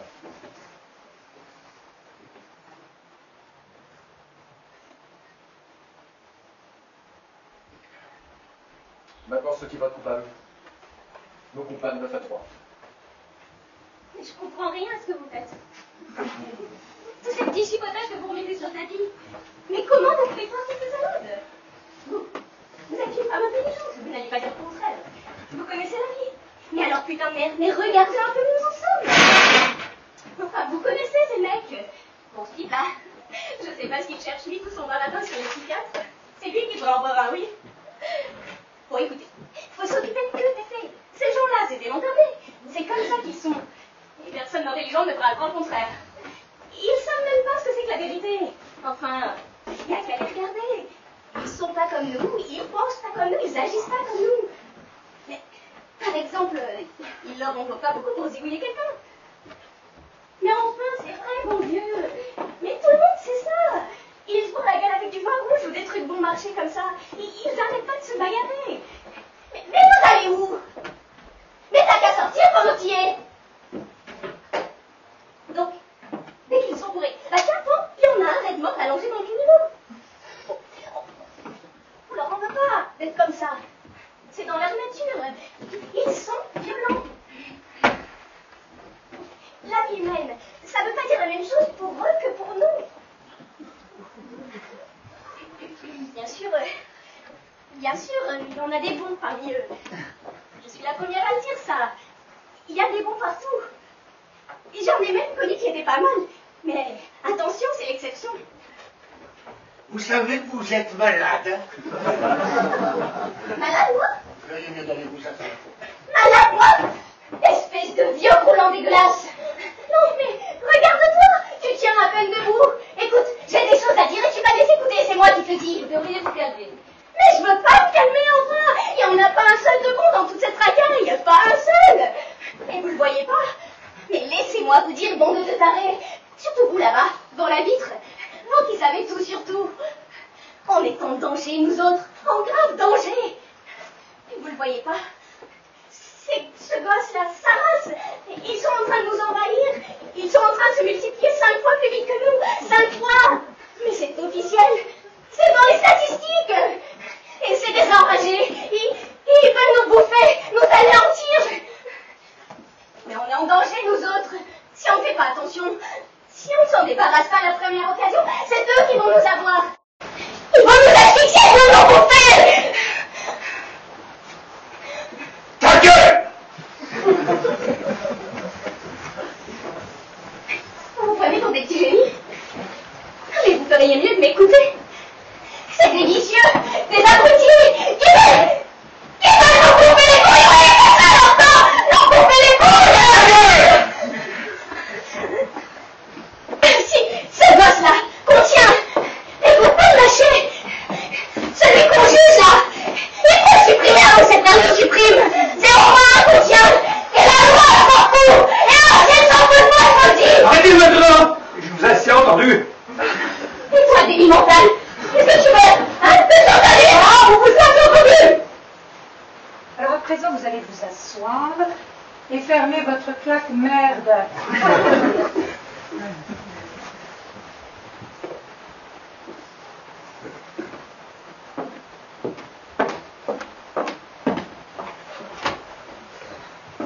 C'est dur de faire abstraction des préjugés personnels. Ils ont des causes diverses et des secrets. D'où qu'ils viennent, les préjugés masquent toujours la vérité. Et je pense que ça n'a pas vraiment d'incidence sur notre affaire. Comme vous tous ici, je ne connais pas la vérité. L'un d'entre nous penche maintenant pour l'innocence de ce garçon, mais peut-être que nous nous trompons. Peut-être que nous allons rendre la liberté à un criminel qui peut vraiment savoir. Mais ça trop quand notre âme est conscience. Nous gardons un doute sur sa culpabilité. Et un jury qui ne parvient pas à l'unanimité sur la culpabilité d'un accusé ne peut pas le condamner. C'est un point capital de notre système judiciaire. Alors nous, tous les 9, nous avons du mal à comprendre. Vous trois, ceux ici sur debout, peut-être, vous pouvez nous expliquer pourquoi. Je veux bien essayer. Vous avez brillamment évoqué quelques invraisemblances. Par exemple, à propos de l'identification de la plaie, la démonstration sur la pratique exacte du couteau était très convaincante, mais ça ne m'empêche pas de croire encore que le gosse est coupable pour deux raisons. Premièrement, la femme d'en face a assisté au meurtre. Exactement, c'est le témoignage le plus important de ce procès. Et deuxièmement, elle a vu le geste du garçon, qui a levé le bras au-dessus de sa tête et qui a plongé le couteau dans la poitrine de son père. Donc elle a vu utiliser son arme d'une façon peut-être pas très orthodoxe, mais elle l'a vu. C'est exactement ça. En parlant un peu de cette femme, elle a dit qu'elle s'était couchée vers 23h ce soir-là. Son lit est placé tout près de la fenêtre. Elle fait qu'on voit sans effort la chambre du gosse en face. Elle s'est tournée et retournée dans son lit pendant plus d'une heure sans trouver le sommeil. Finalement, à minuit 10, elle se tourne du côté de la fenêtre et là, à travers les vitres du métro qui passent, elle voit le crime se dérouler en face. Elle a même dit que la lumière s'était tout de suite éteinte après, mais qu'elle a bien vu le gosse poignarder son père. Il n'y a rien à dire, c'est un témoignage irréfutable. Bien entendu, il n'y a rien à dire. Ben, qu'est-ce que vous en pensez? Et vous? Je ne sais pas. Comment vous ne savez pas? Ah non, je ne sais pas. Bon, franchement, je ne vois pas comment on pourrait faire quitter ce gamin. Puisque cette femme l'a vu, qu'est-ce qu'il vous faut de plus? On se fout du reste. Allez, on vote. Très bien. On réclame donc vos votes. Pas d'objection? J'ai changé d'avis. Je vote coupable. 8 à 4. Qui d'autre?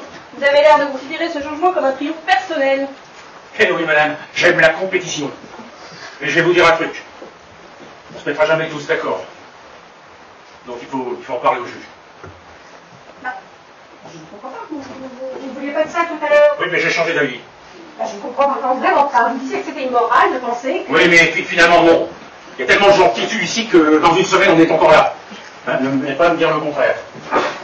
Alors, je pense qu'il faut le dire au juge. Et vous, chef des Curtisen, qu'est-ce que vous en dites?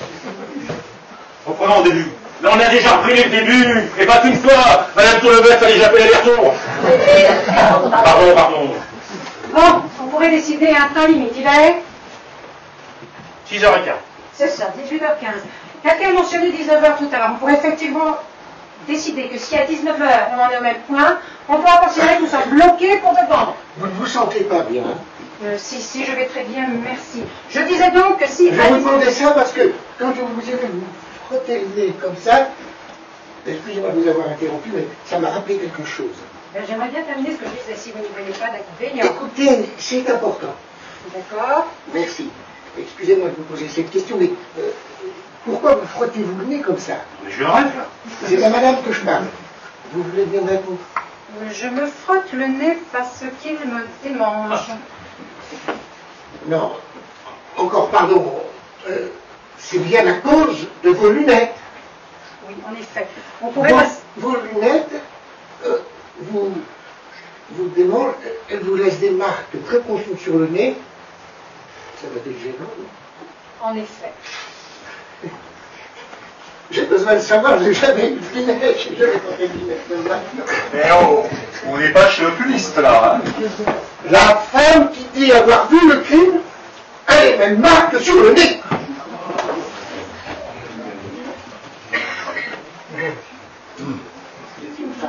Attendez. J'ai bientôt fini. Je ne sais pas si quelqu'un d'autre ici l'a remarqué, mais moi sur le moment ça ne m'a pas frappé. Mais Lia, ça m'est revenu, elle avait deux marques rouges, comme ça, et elle n'arrêtait pas de frotter au tribunal. Il a raison, je m'en souviens. Elle le faisait tout le temps. C'est une femme d'une cinquantaine d'années, qui voudrait bien en paraître 10 de moi, très maquillée, les cheveux teints, une robe neuve, qui est trop jeune pour elle, et elle ne porte pas ses lunettes. Comment elle ne portait pas ses lunettes? Qu'est-ce que vous en savez si elle avait des lunettes? Seulement parce qu'elle se gratte le nez? C'est vrai qu'elle avait ses marques. Et alors, ça veut dire quoi, ça? Eh ben, au tribunal, moi j'étais assis au buffet avec les témoins, il a raison. Elle n'arrêtait pas de se frotter le nez comme ça. Et alors, qu'est-ce que ça veut dire, ça? Eh ben, elle avait ses marques. Elle avait les cheveux teints et les marques sur le nez. Il y a bien des lunettes qui peuvent faire ces marques-là. Bien sûr, quoi d'autre? Enfin, de quoi vous parlez? Moi, je les ai pas vues, ces marques. Bah moi! Moi, je les ai vus. Bah, c'est curieux, j'ai pas fait attention. Alors, pourquoi l'avocat du gosse n'en a pas parlé?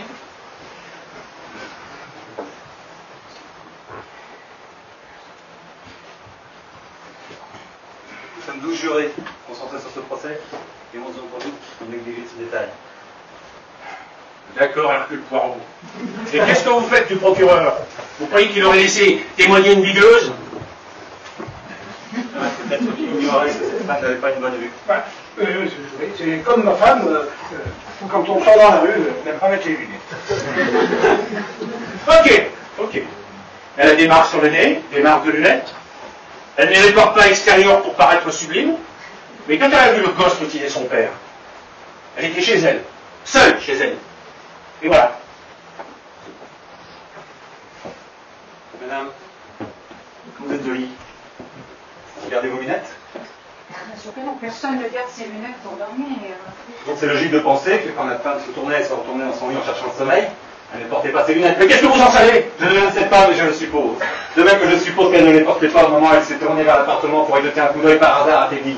Elle a bien dit aussi que le meurtre s'est produit à ce moment précis et que la lumière s'était tout de suite à faire. Elle n'aurait donc pas eu le temps de prendre ses lunettes. Oh, doucement, doucement. Et je suppose également qu'elle a vraiment cru voir le gosse et son père, mais qu'en réalité, elle n'a vu que des silhouettes. Mais qu'est-ce que vous savez? Comment vous savez ce qu'elle a vu? Mais comment il sait tout ça, ce mec?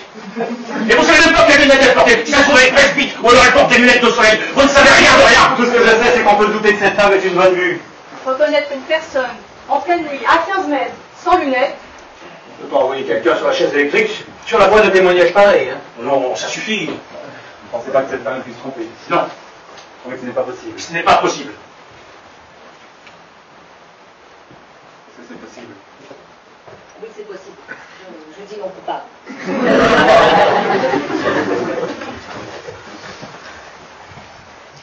Et vous pensez qu'il est coupable? Bien sûr que je pense qu'il est coupable.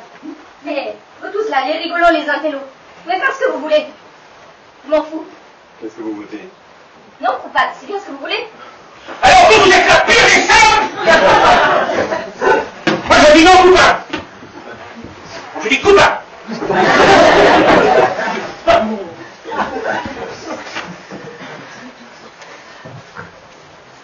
Vous êtes seul. Je m'en fous d'être seul. C'est mon droit. Bien sûr, c'est votre droit. Je dis non coupable. Je dis coupable. On va entendre vos raisons. Mais vous les connaissez, mes raisons. Nous ne sommes pas convaincus. Essayez encore. Prenez votre temps. Tout ce qu'on a entendu dans ce tribunal, absolument tout, prouve qu'il est coupable. Vous prenez pour un délit ma parole.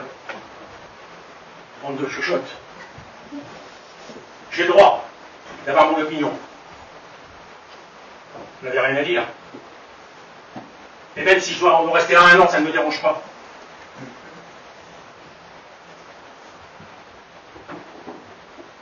Le vieux, il habite là, lui. Il a tout entendu. Et le couteau, c'est pas parce que ce mec en a trouvé un pareil que... Et puis le vieux, il a bien vu le gosse dévaler les escaliers. Et qu'il ait mis 45 secondes ou 15, qu'est-ce qu'on en a à foutre de ces détails? Et vous ne pouvez pas prouver qu'il n'est pas arrivé jusqu'à sa porte. Vous allez vous traîner ma jambe et vous faire tout votre cirque, ça n'est pas une preuve. De toute façon, ici, tout a été transformé, déformé. Et toutes ces salades avec la bonne femme pour savoir si elle portait des lunettes ou si elle n'en portait pas. Elle a témoigné devant la cour, qu'est-ce qu'il vous faut de plus? Voilà. C'est tout ce que j'ai à dire, l'affaire est classée.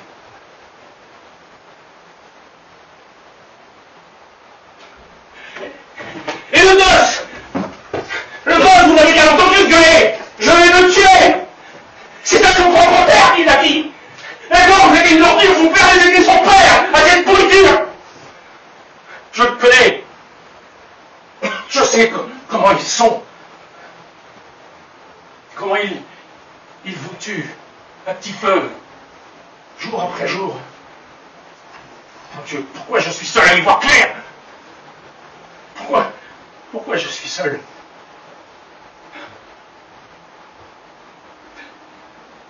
Seigneur, je le sens ce couteau qui me déchire le vide. Il ne s'agit pas de notre garçon. On est un meurtre. Laissez-lui la vie.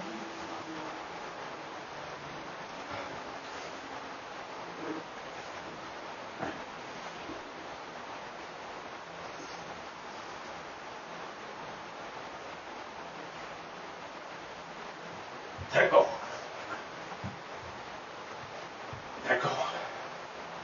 Non coupable.